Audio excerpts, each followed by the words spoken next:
이번 영상은 여러분 제가 중간 광고도 전혀 넣지 않을게요. 그러니까 이 영상은 최소 10번 정도는 돌려보세요. 10번.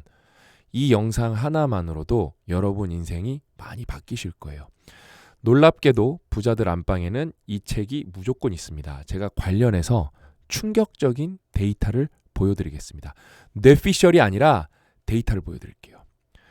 오늘도 여러분 우리는 인생을 위한 최소한의 생각에서 5개 통찰력 넘치는 글을 뽑아서 인생 공부를 해볼 텐데 진짜 의미 깊은 시간이 될 것 같습니다.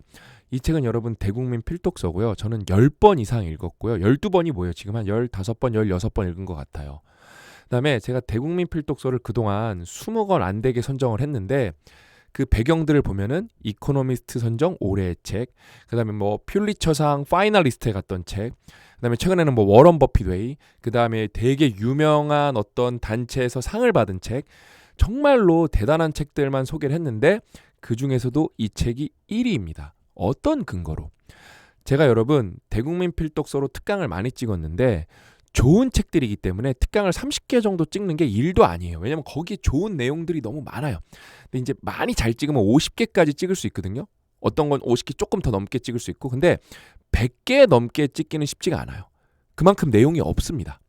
근데 이 책은 특강을 몇 개를 찍을 수 있냐? 최소 200개를 찍을 수 있습니다.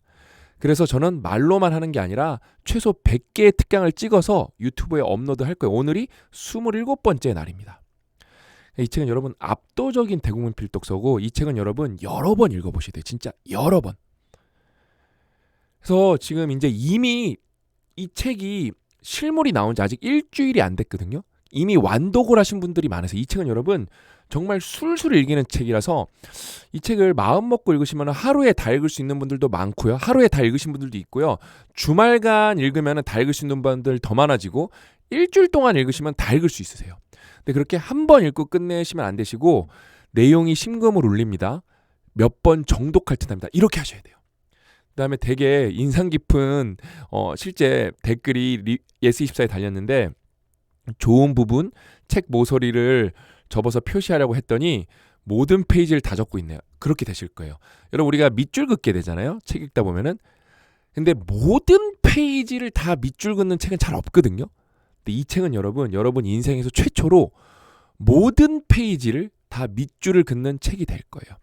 그래서 오늘 제목이 뭐였죠, 여러분? 놀랍게도 부자들 안방에 이 책이 무조건 있습니다. 근데 뭐 부자마다 갖고 있는 책이 다르겠죠?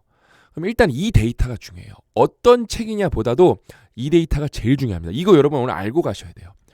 이게 2023년 자료니까 이게 가장 최신 자료거든요. 더 격차는 심해졌을 거예요. 월 소득 500 이상은 여러분 1년에 그래도 책 한 권 읽는 비율이 50%가 넘어요.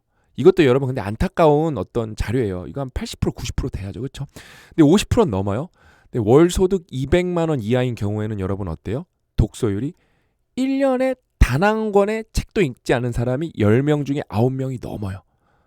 이거 실제로 따져보면 더 심각할 거예요. 100명 중에 95명은 소득이 적은 분들은 책을 안 읽고 있는 거예요. 이건 여러분 부익부 빈익빈의 전형적인 사이클입니다. 이거 여러분 충격적인 데이터예요. 그럼 우리나라만 그러냐? 미국, 뭐 유럽 다 똑같아요. 미국 통계 볼까요? 3만 달러 이하. 그러니까 31%가 1년에 책 0권. 그래도 여러분 우리나라랑 비교했을 때 훨씬 많이 읽어요. 훨씬.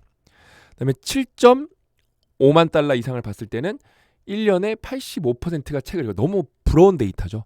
그러니까 저는 미국 데이터도 패턴은 똑같은데 저희는 또 냉정하게 봐야 되잖아요. 아, 우리나라보다는 책을 압도적으로 많이 읽는구나. 근데 이거는 다른 나라도 다 똑같아요. 유럽도 똑같고 일본도 똑같아요. 우리나라만큼 여러분 책을 안 읽는 나라가 없어요. 그러니까 어때요? 이 정서적 빈곤이 우리나라 여러분 GDP가 얼마나 높은데요. 1인당 GDP, 1인당 구매력이 일본을 이겼어요. 근데 어때요? 정서적으로, 지적으로 너무 빈곤해요. 그러니까 잘 먹고 잘 살아도 삶이 괴로워요. 그러면은 이렇게 부자들은 책을 많이 읽는데 상대적으로 이거 소득이 올라가면 올라갈수록 더 많이 읽거든요.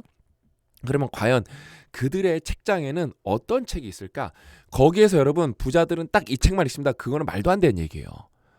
어떤 주제의 책을 읽냐가 중요한 거겠죠. 어떤 주제의 책을 읽냐? 자기 인생의 철학을 만드는, 자기 인생의 뿌리가 되는 책을 읽겠죠. 그게 소설책일 수도 있을 거고요. 그게 뭐 어떤 분들은 만화책일 수도 있을 거예요. 그러면은 어떤 주제를 읽어야 되냐? 제가 오늘 5가지로 말씀드릴게요. 여러분, 부자들도 뭐 다 다르겠지만 공통적 근간에 가장 중요한 단어가 있거든요. 그게 바로 뭐냐? 우선순위예요. 이거는 진짜 모든 부자가 동의할 거예요. 그래서 이 글이 진짜 명문이거든요. 제가 천천히 다 읽어드릴게요. 당장 원하는 것 때문에 가장 원하는 것을 타협하지 않도록 조심하라. 너무 좋죠. 우린 대부분 근데 어떻게 살아요? 당장 원하는 것 때문에 가장 원하는 것을 포기하고 살죠. 인생의 많은 실패는 우선순위의 혼란에서 온다. 이 문장은 제가 진짜 너무 좋아서 밑줄이 아니라 2번 다 별표를 쳤네. 이런 경우가 드물거든요. 이게 전부예요. 그럼 여러분들한테 여기서 질문을 드려볼게요. 여러분 우선순위가 뭔가요? 없어요. 그런데 인생이 잘 되길 바라요. 안 잘 됩니다. 우리는 종종 눈앞의 작은 만족을 위해 더 큰 목표를 미루고 순간의 편안함을 위해 장기적인 행복을 포기한다. 당장 원하는 것과 진정으로 원하는 것의 차이를 구분하지 못할 때 우리는 중요한 것을 잃고도 그것이 무엇이었는지조차 깨닫지도 못한다. 이게 여러분 어디서 나오냐면 버틀란트 러셀의 서양 철학사 1페이지인가 이 내용이 나와요. civilized, 문명화됐다는 건 뭐냐? 내가 문명화됐다는 거는, 내가 문명인이라는 거는 그냥 멀리 있는 사건, 사고에 대해서 예측을 하고 생각을 하고 대비를 해본다는 거예요. 똑같은 얘기입니다, 여러분. 당장 원하는 것은 쉽고 즉각적이다. 노력 없이 얻을 수 있고 기다림 없이 손에 쥘 수 있다. 반면 가장 원하는 것은 시간이 걸리고 인내가 필요하며 때로는 지금의 즐거움을 포기해야만 도달할 수 있다.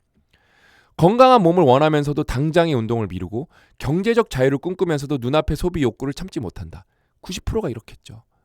깊은 관계를 바라면서도 불편한 대화를 회피하려 하고 성장하고 싶다 하면서도 익숙한 안전지대를 벗어나지 못한다. 여러분, 이거 진짜 중요한 문장이에요. 여러분 최근에 발전하고 싶어서 익숙하지 않은 거에 도전을 뭐 해보셨나요? 없으실 거예요. 그래놓고 잘 되길 바래요? 안 잘 돼요. 망상이에요. 포기하세요. 안 잘 돼요. 이런 작은 선택들이 쌓여 우리가 가장 원했던 미래를 멀어지게 만든다. 중요한 것은 매 순간 선택의 무게를 인식하는 것이다. 너무 중요한 문장입니다. 여러분들이 아무 생각 없이 선택을 하고 있는데 그게 무게가 엄청나다는 거예요. 그게 별 생각 없이 포기한 거고 별 생각 없이 쾌락을 즐긴 거지만 그 무게가 쌓여서 내 스스로를 그냥 짓눌러 버려요. 나의 선택의 무게 때문에.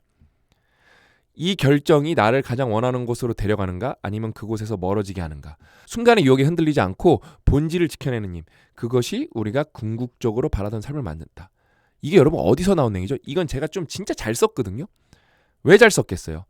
퓨처 셀프 내용 요약한 거예요, 여러분. 명언이 정말 끝장나는 명언이 뿌리가 되어 주었고 이거 보자마자 이건 퓨처 셀프네. 제가 그래서 진짜 이거는 쉽게 썼어요. 자, 여러분 퓨처 셀프는 이거야말로 진짜 1일 1독이 더 쉬운 책이거든요. 서점에도, 제가 정확하게 말씀드릴게요. 저희 회사 책이니까 자신 있게 말씀드릴 수 있어요. 서점에서 읽으셔도 좋아요. 서점에서 여러분들이 책 많이 읽죠. 그럼 책 상합니다. 그럼 그 책 못 팔아요. 그럼 그게 교보문고, 영풍문고 손해냐? 아니에요. 저희한테 고스란히 반품시켜서 그 손해는 저희 출판사가 100% 떠안는 겁니다. 그러니까 서점에서 읽으셔도 좋아요. 이거는 여러분 어떤 경제적인 문제, 그런 문제가 아니에요. 의지의 문제예요. 여러분 책 한 권도 내가 돈 안 쓰고 서점에서 놀러 가서 읽을 수 있는데 거기 뭐 겨울에는 따뜻하고 여름엔 시원한데 그거 할 의지조차 없는데 무슨 큰일을 하겠어요. 제가 정리해 드릴까요? 여러분 지금 다 괴로우실 거예요. 안 괴로운 사람은 없어요. 그럼 그게 왜 괴롭죠? 내가 잘못해서 그런가요? 아니에요. 과거에 내가 잘못해서 그래요. 그땐 몰라요. 그 무게를 인식 못했기 때문에. 근데 그게 투영이 되기 시작하는 거예요. 투영. 그 과거에 내가 했던 일이 발산이 돼요. 그 무게는 이렇게 날아가고 있습니다. 그래서 지금 그게 다 반영되고 있는 거예요. 그래서 현재의 고통은 없앨 수가 있다 없다? 없어요. 근데 제가 없애는 법도 다음 글에서 바로 알려드릴 거예요. 이거 오늘 기가 막힙니다. 제가 10번 보라고 말씀드렸죠? 어때요? 그거는 참아야 돼요. 이를 악물고 지금부터 올바른 선택을 해서 퓨처 셀프한테 투영을 시켜야 돼요. 그래서 지금 나의 결정은 누구 관점에서 결정을 해야 돼요? 퓨처 셀프가 와서 결정을 해줘야 돼요. 야, 내가 미래에서 왔는데 너 지금 이렇게 살지? 나 그럼 나중에 뒤지게 힘들다? 지금 너가 하는 행동은 나한테 다 빚지게 만드는 행동. 내가 다 갚아야 돼. 근데 그게 너야. 이걸 알려줘야 돼요. 그래서 이악 물고 해야 돼요. 그래서 악의 사슬을 끊어내야 돼요. 퓨처 셀프는 여러분, 이 책은 이 단어보다 철학적인 단어가 있을까? 저는 없다고 봅니다. 왜냐면 여러분 인생에서는. 그러면은 제가 여기서 말씀드렸잖아요. 이거 너무 힘든데 어떻게 버티죠? 솔루션을 드릴게요. 부자의 책장, 부자의 안방에는 이 관련 단어가 정말 많을 거예요. 요거 먼저 읽어드릴게요. 요거 먼저. 이게 솔루션이기 때문에 쭉 읽어드릴게요. 인생의 모든 무게와 고통에서 우리를 해방시켜주는 한 단어가 있다. 바로 사랑이다. 인생은 피할 수 없는 무게를 동반한다. 그게 팩트예요. 완벽하지 않으니까 우리는. 그렇죠? 책임, 상실, 후회. 이거 안 하는 사람이 어디 있겠어요. 그렇죠? 그다음에 여기에서 벗어날 수 있는 사람이 어디 있겠어요. 그리고 끝내 혼자 감당해야 하는 고독까지. 그러니까 이걸 다 완벽하게 마스터하더라도 내가 책임도 잘 지고 상실도 없고 후회도 없어. 근데 혼자 감당해야 하는 고독은 명백하게 존재하기 때문에 우리의 인생은 무게가 없을 수가 없어요. 살아간다는 것은 끊임없이 짐을 짊어지는 일에 가깝다. 우리는 종종 이 무게를 없애려 애쓰지만 삶의 고통이 있잖아요. 견뎌야 할 조건에 가깝다. 디폴트라는 거예요. 그냥 이거를 피할 수는 없다는 거예요. 그런 현실 속에서 인간을 무너지지 않게 붙드는 힘은 의외로 단순하다. 바로 사랑이다. 100억 벌면 뭐 하나요? 1000억 벌면 뭐 하나요? 내 인생에서 사랑이 없는데. 그렇죠? 사랑은 고통을 사라지게 하지는 않는다. 아까 우리 퓨처 셀프 할 때 뭐라고 말씀드렸죠? 현재 나에서 고통은 지금 여러분들이 어떻게 없앨 수 있는 방법이 없어요. 왜? 그건 과거에 내가 나한테 이미 보낸 거기 때문에. 그러면 그거를 없앨 수가 없잖아요. 그렇죠? 그럼 그걸 어떻게 해결할 거냐? 여기서부터예요. 사랑은 고통을 사라지게 하지는 않는다. 대신 고통의 의미를 바꾼다. 무거운 짐을 지고도 가볍게 걸을 수 있는 이유는 내 마음속에 그 짐을 지고 갈 이유인 사랑이 가득하기 때문이다. 사랑하는 존재가 있을 때 사람은 쉽게 무너지지 않고 견뎌야 할 순간마다 다시 일어설 힘은 없는다. 제가 여기다가 메모까지 했네요. 엄마, 아빠. 엄마, 아빠가 되면 이 문장이 너무 이해가 잘 돼요. 사랑은 현실을 바꾸진 않지만 현실을 견디는 인간을 바꾼다. 그래서 여러분이 여러분 자신을 사랑하죠? 그럼 지금 견딜 수 있죠. 왜 못 견뎌요? 여러분을 사랑하는데. 그렇죠? 그다음에 여기에서 나오는 사랑은 여러분 사람에 대한 사랑뿐만 아니라 목표에 대한 사랑, 인류에 대한 사랑, 어떤 뭔가 시스템에 대한 사랑 다 될 수가 있어요. 사랑은 고통 속에서도 살아가게 만드는 해방이다. 해방이 된다니까요. 사랑하고 사랑받는 사람은 어떤 고난도 견딜 수 있고 사랑이 없는 사람은 작은 무게에도 무너진다. 삶을 견딜 수 있게 만드는 것은 그 무게를 지고 갈 이유를 찾는 것이며 그 이유의 이름은 언제나 사랑이다. 이거는 제가 한번 소개해드린 적이 있는데 앞으로 한 10번도 더 소개해드릴 것 같아요. 여러분 사랑하는 순간 여러분 인생은 진짜 제대로 시작되는 거예요. 제대로 시작되는 겁니다. 여러분 인생에서 여러분이 뭔가를 진짜 사랑한다는 게 없죠? 그럼 과연 이게 내 인생이 온전한 인생인가? 100점짜리 인생에 100점 꽉 차는 인생인가? 아닐 거예요. 쉽지 않을 거예요. 그래서 여러분 부자들은 사랑에 관한 걸 많이 있겠죠. 이걸 되게 중요시 생각하겠죠. 그 다음에 자기가 뭔가 엄청난 게 운이 아니었다면 사랑한 게 있었으니까 그 다음에 어떤 목적을 엄청나게 사랑했을 거니까 뭔가 자기가 원하는 걸 얻었겠죠. 그렇죠? 왜? 힘들거든요. 돈 버는 거 여러분 쉽지 않거든요. 그 다음에 그런 게 있어요. 돈 많이 번 사람들 여러분 보시면은 저 사람은 돈이 저렇게 많은데 왜 이렇게 저렇게 힘들게 살고 빡빡하게 살지? 아니에요. 자기가 하는 일 사랑해서 그래요. 다 여러분 여기 답이 다 있습니다. 그 다음은 이제 관계겠죠. 관계에 대한 철학. 관계가 전부예요. 여러분 우린 소셜 애니멀이고 우리 호모사피엔스는 여러분 관계가 없으면 죽어요. 멍청해지고 병 걸려요. 이거는 팩트입니다. 과학적 팩트예요. 제가 쭉 읽어드릴게요. 인생의 모든 것 중에서 가장 멋진 것은 세월이 흐를수록 관계가 깊어지고 아름다워지며 기쁨이 커지는 또 다른 한 사람을 발견하는 것이라고 생각한다. 저는 우리 아내, 우리 딸, 그 다음에 뭐 우리 고 대표님, 그 다음에 여러분들 현장에서 만날 때 이 기쁨을 온전히 느끼죠. 인생에서 우리가 누릴 수 있는 가장 큰 행운은 시간이 지날수록 더 가까워지는 사람을 만나는 것이다. 이거 여러분 얘기로 해보면은 저는 이 온라인을 통해서 99% 온라인을 통해서 여러분을 만나고 저는 오프라인 행사도 많이 하잖아요. 1%는 오프라인을 통해서 여러분을 만나는데 저는 여러분들이랑 가까워지면서도 되게 행복해요. 너무 행복해요. 대부분의 관계는 처음에 설렘이 지나면 익숙함 속에 무뎌지거나 서로의 차이 앞에서 멀어진다. 하지만 어떤 관계는 세월과 함께 무르익어 오래될수록 더 깊은 이해와 신뢰로 채워진다. 이게 우리가 추구하는 궁극적인 관계죠. 저는 요즘에 저희 가족한테서 이런 걸 더 느껴요. 그 다음에 특히 고 대표님한테 이걸 더 많이 느껴요. 같이 일한 지 10년 됐는데 처음 만났을 때보다 더 재밌고 더 행복해요. 시간이 관계를 깊게 만드는 것은 단순히 오래 함께 했기 때문이 아니다. 시간이 관계를 깊게 만드는 것은 단순히 오래 함께 했기 때문이 아니다. 나란히 겪은 계절들, 함께 나눈 침묵들, 같이 견뎌낸 어려움들이 두 사람 사이에 말로 설명할 수 없는 유대를 쌓아 올린다. 힘든 과정을 같이 겪어야 돼요. 이게 진짜 중요합니다. 관계가 깊어져요? 그냥 만나서 웃고 떠든다고 해서 관계가 깊어질 수 있을까요? 절대 그렇지 않아요. 되게 표면적인 거예요. 피상적인 거고. 서로의 상처를 알면서도 곁에 머무르고 변화하는 모습을 받아들이며 불안전함 속에서도 서로를 선택하는 과정이 관계를 단단하게 만든다.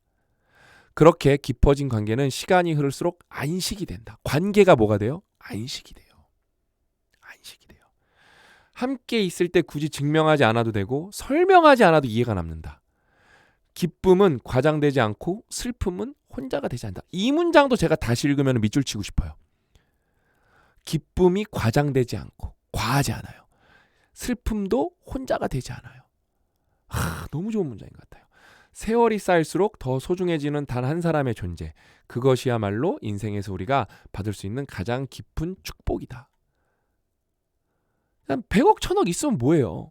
나를 사랑해주는 사람이 없고 그 다음에 내가 사랑하는 사람이 없다면, 내 돈만 사랑한다면, 그럼 내 돈 없어지면 나 안 사랑해 줄 거잖아요. 그렇죠? 그 다음에 돈이 있다고 쳐요. 근데 이런 관계를 만드는 거는 시간과 어떤 경험의 공유에서 오는 거지 돈으로 해결이 안 된다니까요. 세상에서 여러분 중요한 거는 다 돈으로 해결이 안 돼요. 여러분 운동 되게 중요하거든요. 돈 쓰면 도움은 받을 수 있겠죠. 그럼 코치가 대신 띄워주나요? 코치가 대신 팔굽혀펴기를 해주나요? 인생에서 여러분 공부해야 되거든요. 그러면 뭐 인공지능 나왔어요. 그럼 그게 여러분 머릿속에 다 들어오나요? 똑같은 인공지능이 있는데 여러분 어떤 사람은 잘 쓰고 어떤 사람은 못 쓰는데 그 왜 그런 건가요? 공부해서 그러겠죠. 문해력 차이겠죠. 그렇죠? 위로. 다 중요한 건 여러분 웬만해선 돈으로 안 돼요. 진짜 중요한 것들은. 그다음에 진짜 중요한 거. 이거 여러분 제가 한두 번 소개해드렸는데 너무 중요한 거고 요 명언 자체를 많이 소개해드렸는데 오늘은 제가 전혀 소개해드리지 않았던 관점에서 이거를 결론을 다시 내드릴게요. 이거 진짜 쭉 읽어드린 다음에 이 글 너무 좋거든요. 이건 첫 번째 글이기 때문에 제가 진짜 공들여서 썼거든요. 그 다음에 이 특강의 묘미를 오늘 한번 보여드릴게요. 여기까지 보신 분들 여러분 이거는 진짜 좀 뭔가 건져가시는 겁니다. 또 다른 목표를 세우거나 새로운 꿈을 꾸기에 절대 늦은 때란 없다. 시간이라는 제약은 육신의 노쇠를 결정할 뿐 영혼의 지평까지는 가둘 수 없다. 우리가 진정으로 늙는 순간은 가슴속 갈망이 사그라져 더 이상 내일을 기대하지 않게 될 때다. 그러니까 70, 80대면 늙은 게 아니라 여러분들이 가슴속에서 뭔가 불타오르는 게 없죠? 그럼 늙은 거예요. 꿈을 꾸는 마음이 살아있는 한 삶은 언제나 다시 시작될 여백을 품고 있다. 너무 좋죠? 시작될 여백을 품고 있다. 오늘이라는 하루는 늘 첫 장처럼 조용히 열려있다. 이것도 다시 읽으면 여기 밑줄 긋고 싶어요. 꿈을 향해 내딛는 걸음에 너무 늦은 계절이란 없다.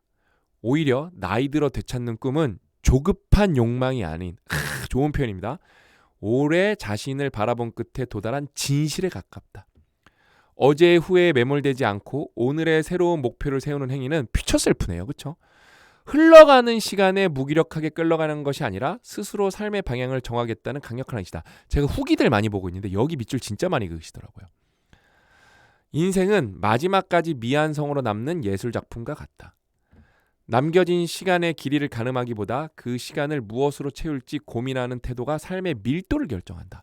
제가 시간에 대해서 몇 번이나 말씀드렸죠. 시간을 되돌릴 수 있나요? 없어요. 시간을 멈출 수가 있나요? 없어요. 시간을 더 살 수가 있나요? 없어요. 우리가 시간이 되게 잔인한 속성을 갖고 있는데 거기에서 우리가 딱 결정할 수 있는 게 하나가 있어요. 그 시간을 어떻게 채울 건가? 그게 바로 밀도죠. 삶의 밀도를 결정하는 거는 우리의 의지와 우리의 실행의 문제예요. 시간하고 상관없어요. 죽어가는 시간을 견디는 차원을 넘어 살아있는 시간을 창조하는 자에게 물리적 나이는 더 이상 삶의 족쇄가 될 수 없다. 늦었다는 두려움보다 지금 시작하는 용기가 지나간 후회보다 앞으로 나아갈 열망이 삶을 정의한다. 우리의 생이 그러하기에 절대 늦은 때는 없다. 여러분, 절대 늦은 때는 없습니다. 근데 만약에 그런 분들 있을 거야. 어떻게 늦은 때가 없어. 나는 50대인데 늦었어. 난 60인데 늦었어. 그런 분들 많아요. 그런 분들이 대다수예요. 근데 그럼 뭐가 문제인지 아세요? 이런 얘기는 제가 한 번도 안 해드렸을 거예요. 여러분이 만약에 늦었다고 결론을 내려버리죠? 다 좋아요. 늦었다고 생각해서 뭐 일을 못하는 것도 아니고 뭔가 뭐 다 할 수는 있어요. 늦었다는 마음이 있어도 할 수는 있어요. 근데 진짜 뭐가 문제냐면은 여러분들이 늦었다고 스스로 결론을 내려버리는 순간 인생이 재미가 없어져요. 그게 되게 핵심이에요. 한 번 태어난 인생 여러분 되게 재밌고 가슴 뛰는 인생을 살아보는 게 중요하거든요. 왜냐면은 제가 슬픔도 겪어봤고 뭐 이렇게 어떤 뭐랄까 술 마시는 것도 많이 해봤고 골프도 많이 쳐봤고 다 해봤는데 진짜 목표를 추구하면서 그거를 이렇게 다가가는 그 가슴 뛰는 과정은 그냥 태어난 존재의 의미를 생각했을 때 그게 그냥 1등이에요. 1등. 저랑 고 대표님은 어제도 무슨 얘기했냐면은 저희는 현실주의자예요. 그러니까 전 고 대표님 나이로 모든 걸 계산하거든요. 고 대표님이랑 죽을 때까지 일할 거니까 형 나이로 우리가 60 전에 미국 한번 가봐야 되는데 미국 진출. 그러니까 55 전에는 일본에서 뭔가 매출을 내고 있고 싶고 그다음에 일본에 이제 왔다 갔다 하기 쉬우니까 확실히 시장에 진출하기가 더 쉽거든요. 근데 문화적으로 비슷한 것도 있고 근데 미국 시장이 만만치가 않아요, 여러분. 그래서 우리가 아이템을 또 추가적인 걸 개발하고 특히 닭가슴살면은 승산이 있으니까 근데 닭가슴살면은 미국에서 이거 매출을 내려면 거기다 공장을 져야 되기 때문에 저희가 모르는 거 투성이어서 공부를 많이 해야 됩니다. 그래서 멀리 보는 거예요. 그다음에 리스크가 엄청 크죠. 공장을 지려면 돈이 얼마나 많이 들어가겠어요. 그렇죠? 그래서 그거를 날릴 각오를 해야 되기 때문에 그래서 60 보는 거거든요. 아무튼 그런 거를 생각하면은 되게 가슴이 뛰어요. 미국 가서 60이면은 뭐 솔직히 생물학적 나이로 따졌을 때 막 아직 엄청 어린 건 아니잖아요. 그렇죠? 솔직히 나이가 많이 든 거잖아요. 근데도 목표가 있으니까 가슴이 뛰어요. 가슴이 뛰어요. 저는 70의 목표도 있고요. 80의 목표도 있습니다. 그래서 행복해. 지금도 말하면서 웃음이 나와요. 그만큼 중요한 얘기입니다, 여러분. 이제 마지막 부자가 되는 전략. 이거 여러분 예술이에요. 여러분 이 얘기 많이 들어보셨을 거예요. 좋은 예술가는 모방하지만 위대한 예술가는 훔친다. 이 얘기를 근데 제대로 아는 사람들이 없어요. 이거는 제가 진짜 완벽하게 썼거든요. 다 읽어드릴게요. 좋은 예술가는 겉모습을 베끼지만 위대한 예술가는 그 대상의 정수를 훔친다. 모방이 타인의 뒤를 따르는 안전한 복제라면 훔치는 것은 타인의 유산을 자신의 세계로 끌어와 전혀 다른 생명으로 부활시키는 대담한 재창조다. 위대한 창조는 절대 무에서 태어나지 않고 타인의 빛나는 영혼을 내 안의 철학과 섞어 새로운 빛을 빚어낼 때 시작된다. 그냥 그래서 훔쳐서 가져다 쓰는 게 아니라 타인의 빛나는 영혼을 가져와서 내 빛과 섞어야 돼요. 내 안의 철학과. 그래서 새로운 빛을 탄생시켜야 돼요. 훔친다는 것은 대상의 본질을 해체하고 자신의 감각으로 재조립하는 치열한 내면하다. 그러니까 훔치려면은 어떻게 해야 돼요? 공부를 엄청나게 해야 된다는 거예요. 대상의 본질을 이해해야 되니까. 그걸 해체하려면은 그걸 다 100% 파악해야 돼요. 출처가 무의미해질 만큼 깊이 스며들어 마침내 나의 일부가 되었을 때 그것은 오직 나만의 언어가 된다. 위대한 이들은 타인의 아이디어를 빌려오는 데 그치지 않고 그것을 파괴적인 영감 속에 던져 넣어 세상에 없던 고유한 형상을 추출해낸다. 그냥 단순히 가져오는 게 아니라니까요. 여러분도 준비가 되어 있어야 돼요. 그렇지 않으면은 진짜 그냥 훔치는 거에서 끝나요. 재창조가 아니라. 창조란 세상에 흩어진 파편들을 나라는 필터로 걸러내어 고유한 서사를 부여하는 일이다.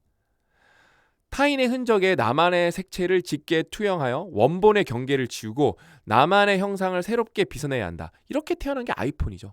그 전에 뭐 PDA 폰도 있었고 뭐 관련된 약간 컴퓨터 베이스 폰들이 있었는데 어때요? 독보적 1위는 결국 스티브 잡스가 해낸 거죠. 이거는 진짜 스티브 잡스의 철학이에요. 그렇게 타인의 정수를 정중히 약탈하여, 이 문장 여러분 너무 멋있지 않나요? 그렇게 타인의 정수를 정중히 약탈하여 내 삶의 문법으로 완전히 녹여낼 때 우리는 위대함의 문턱에 들어서기 시작한다. 근데 제가 여기서 또 재밌는 얘기 해드리면은, 제가 진짜 열심히 찾아봤거든요. 근데 피카소가 이 얘기를 한 적이 없다고 해요. 근데 왜 그럼 사람들이 이거를 피카소가 했다고 다 믿고 있냐? 스티브 잡스가 피카소가 이렇게 얘기했다고 말해서 그래요. 그래서 엄밀히 말하면 이거는 스티브 잡스예요. 이것도 깨알 같은 정보죠. 근데 또 스티브 잡스가 어디서 또 찾았을 수도 있어요. 우리가 모르는 또 이렇게 어떤 전문가들이랑 대화를 통해서. 그러니까 뭐 옛날 뭐 이런 쿼테이션들은 100% 다 그 출처를 찾아내긴 쉽진 않습니다. 와, 이렇게 얘기하고 나니까 와, 벌써 25분 뭐 이렇게 엄청 지났네요, 진짜. 그래서 여러분 이거는 꼭 필사를 해보세요. 인생을 위한 최소한의 생각은 여러분 1번부터 100번, 101번부터 200번까지가 필사집으로, 거인을 쓰다라는 이름으로 필사집으로 나왔거든요. 똑같네요. 이 글을 여러분 걸로 훔쳐버리세요. 이거를 완전히 흡수하셔서 여러분들 철학과 문법으로 녹여내셔서 여러분 글로 만들어버리세요. 제가 그렇게 한 거예요. 이 명언을 훔친 거예요. 이 명언들을 훔쳐갖고 제가 다 제 글로 고 대표님이랑 바꾼 거예요. 그래서 제가 여러분 뭐라고 말씀드렸죠? 이게 제가 필사한 거고, 저는 악필인데, 저는 이 책에 너무 감사한 게 뭐냐면은, 저는 너무 악필이고 우리나라에서 하위 1% 악필이어갖고 글쓰기에 약간 뭐랄까 거부감이 있어요.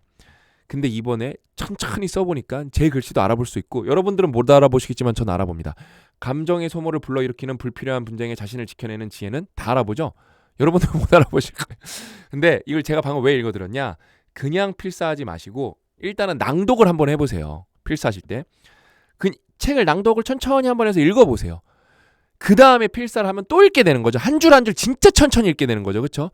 마지막 낭독은 여러분 걸로, 여러분이 쓴 글로 낭독을 해요. 이게 달라요. 이게 이거 읽는 거랑 이거 읽는 거랑 달라요. 진짜 해보세요. 그래서 제가 그거 경험을 공유해드리면은, 박정민님께서 저희 퓨캠 일기를 참여하고 계시는데 요 후기를 적으셨거든요. 거인을 읽다를 읽어보고 인생을 위한 최소한의 생각을 읽어보고 거인을 쓰다에 직접 필사를 오늘 책 오자마자 차분히 해봤습니다. 필사를 하신 거예요. 왜 박사님이 지금 유튜브 강의에서 피터저라 강조하는 이유를 알겠습니다. 존경하는 퓨캠 팀원 여러분, 이거 안 하시면 후회하실 듯합니다. 마지막에 제가 직접 쓴 글을, 자기가 쓴 글을 다시 소리내어 읽으니 감동입니다. 감동이라니까요. 다 제가 필사한 거예요. 그래서 여러분 이 책의 비밀이 뭐예요? 이 책은 어디서 태어난 책이냐면은 거인을 읽다에서 태어난 거예요. 거인을 읽다는 어떤 책이죠? 제가 감히 말씀드릴게요. 지금 우리나라에 존재하는 명언집 중에서는 이게 독보적 1위예요. 아예 모든 명언집 다 합쳐도 이거보다 안 돼요. 진짜 압도적 1위의 명언집인데, 제가 감히 말씀드리는데 100년이 지나도 이게 우리나라에서 1등일 거예요. 왜? 살면서 명언집 한 거는 무조건 읽어봐야 되거든요. 이거보다 빠른 길이 없기 때문에. 근데 뭐 정성적인 부분, 이 명언이 주는 임팩트는 뭐 명언마다 다 다르겠죠. 근데 여기에는 여러분 1400개의 명언이 있어요. 1400개. 그다음에 이 탄생 과정이 그냥 아무 명언이나 가져다 놓은 게 아니라, 저랑 고 대표님이랑 몇 년 동안 10만 개 이상의 쿼테이션을 영어로 다 살펴보고 영어로 살펴본 다음에 골라서 넣은 거예요. 큐레이션을 한 거예요. 그래서 이길 수가 없어요. 심지어 여기는 깨알같이 비밀이 있는데, 이 1400개는 영어로 많이 쓰이는 단어 1400개의 우선순위를 기반으로 만든 거예요. 약간 미친 책이에요. 이길 수가 없어요. 그래서 이 책은 여러분들 집 식탁, 거실 테이블, 뭐 여러분 회사의 회의실에 무조건 있어야 되는 책이에요. 그러니까 책장에 있으면 안 돼요. 잘 보이는 데 있어서 수시로 읽으셔야 돼요. 수시로. 그래서 이걸 읽으신 다음에 이걸 읽으시면 어떻게 돼요? 깊이가 말도 안 되게 보여요. 여기에서 260개를 또 추려낸 거거든요. 그걸 풀이해낸 거죠. 그래서 반대를 읽으시면 어떻게 돼요? 스펙트럼이 말도 안 되게 넓어지겠죠. 그러니까 와, 저는 이거를 그냥 여러분들이랑 너무 같이 공부하고 싶어서 진짜 전심을 다해서 이 영상을 찍는 거거든요. 찍으면 여러분 쉽진 않아요. 힘들어요. 대본도 없죠. 진짜 몰입해서 허공에 대고 말해야 되는데 너무 행복해요. 너무 행복해요. 특히 여러분들 반응 보니까 진짜 열심히 쓴 보람이 있어요. 정말 많은 분들 읽어보셨으면 좋겠고 관련해서 다양한 행사들이 있을 거예요. 기대하셔도 좋습니다. 오늘 이야기는 여기까지고 저는 더 열심히 준비해서 더 좋은 내용으로 찾아뵙도록 하겠습니다. 또 만나요.